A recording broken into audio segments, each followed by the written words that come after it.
ಈ ಕ್ಯಾಟಗರಿ ನಿಮಗೆ collaboration ಸಿಗೋದಕ್ಕೆ almost 80% ಅಷ್ಟು ಹೆಲ್ಪ್ ಮಾಡುತ್ತೆ.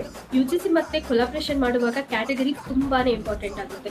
ಆಫ್ಕೋರ್ಸ್ ಆ ಕ್ಯಾಟಗರಿನ ನಾವು ಯಾವ ರೀತಿ ಚೂಸ್ ಮಾಡಬೇಕು, ಯಾವ ರೀತಿಯ ಒಂದು ಕ್ಯಾಟಗರಿನ ನಾವು ಚೂಸ್ ಮಾಡಿಕೊಂಡ್ರೆ ನಮಗೆ ಬೆಟರ್ ಆ್ಯಂಡ್ ಬೆನಿಫಿಟ್ಸ್ ಅನ್ನೋದ್ರ ಬಗ್ಗೆ ನಾನಿಲ್ಲಿ ತಿಳಿಸ್ಕೊಡ್ತೀನಿ.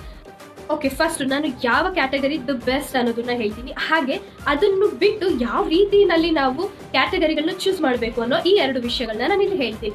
ಫಸ್ಟ್ಲಿ, ನಾವು ಯಾವುದೇ ಕ್ಯಾಟಗರಿನ ಚೂಸ್ ಮಾಡೋದಕ್ಕೂ ಮೊದಲು ನಾವು ಫಾರ್ಮ್ನ ನೋಡಬೇಕು. ಫಾರ್ಮಲ್ಲಿ ನಮಗೆ ಯಾವ ಕ್ಯಾಟಗರಿಗಳಿಗೆ ಇಂಪಾರ್ಟೆನ್ಸ್ ಕೊಟ್ಟಿದ್ದಾರೆ, ಯಾವ ರೀತಿ ಕ್ಯಾಟಗರಿಗಳನ್ನ ಇಲ್ಲಿ ಕೇಳಿದ್ದಾರೆ ಅನ್ನೋದನ್ನ ನೋಡಬೇಕು. ಆ್ಯಂಡ್ ಸೆಕೆಂಡ್ ಪಾಯಿಂಟ್ ಬಂದು, ಆ ಫಾರ್ಮ್ನ ಫಿಲ್ ಮಾಡ್ತಾ ಇದ್ದೀವಿ ಅಂತಂದರೆ ನಾವು ಫಾರ್ಮ್ ಫಿಲ್ ಮಾಡ್ತಾ ಇರೋಂಥ ಬ್ರ್ಯಾಂಡ್ ಯಾವುದು, ನಮಗೆ ಕೊಡುವಂಥ ಪ್ರಾಡಕ್ಟ್ ಯಾವುದು, ಇದ್ರ ಬಗ್ಗೆ ನಾವು ಫಸ್ಟ್ ಕನ್ಸಿಡರ್ ಮಾಡಬೇಕು. ಯಾವ ರೀತಿ ಅಂತ ಹೇಳ್ತೀನಿ. ಫಾರ್ ಎಕ್ಸಾಂಪಲ್, ನಾನೀಗ ಒಂದು ಫಾರ್ಮ್ನ ಫಿಲ್ ಮಾಡ್ತಾ ಇದ್ದೀನಿ, ಕೊಲಾಬ್ರೇಷನ್ಗೋಸ್ಕರ ಒಂದು ಫಾರ್ಮ್ನ ಫಿಲ್ ಮಾಡ್ತಾ ಇದ್ದೀನಿ ಅಂತಂದ್ರೆ ಆಲ್ರೆಡಿ ಅಲ್ಲಿ ಕೊಟ್ಟಿರ್ತಾರೆ ತುಂಬಾ ಆಪ್ಷನ್ಸ್ ಕ್ಯಾಟಗರಿಗಳನ್ನ. ಲೈಫ್ ಸ್ಟೈಲ್ ಅಥವಾ ಬ್ಯೂಟಿ,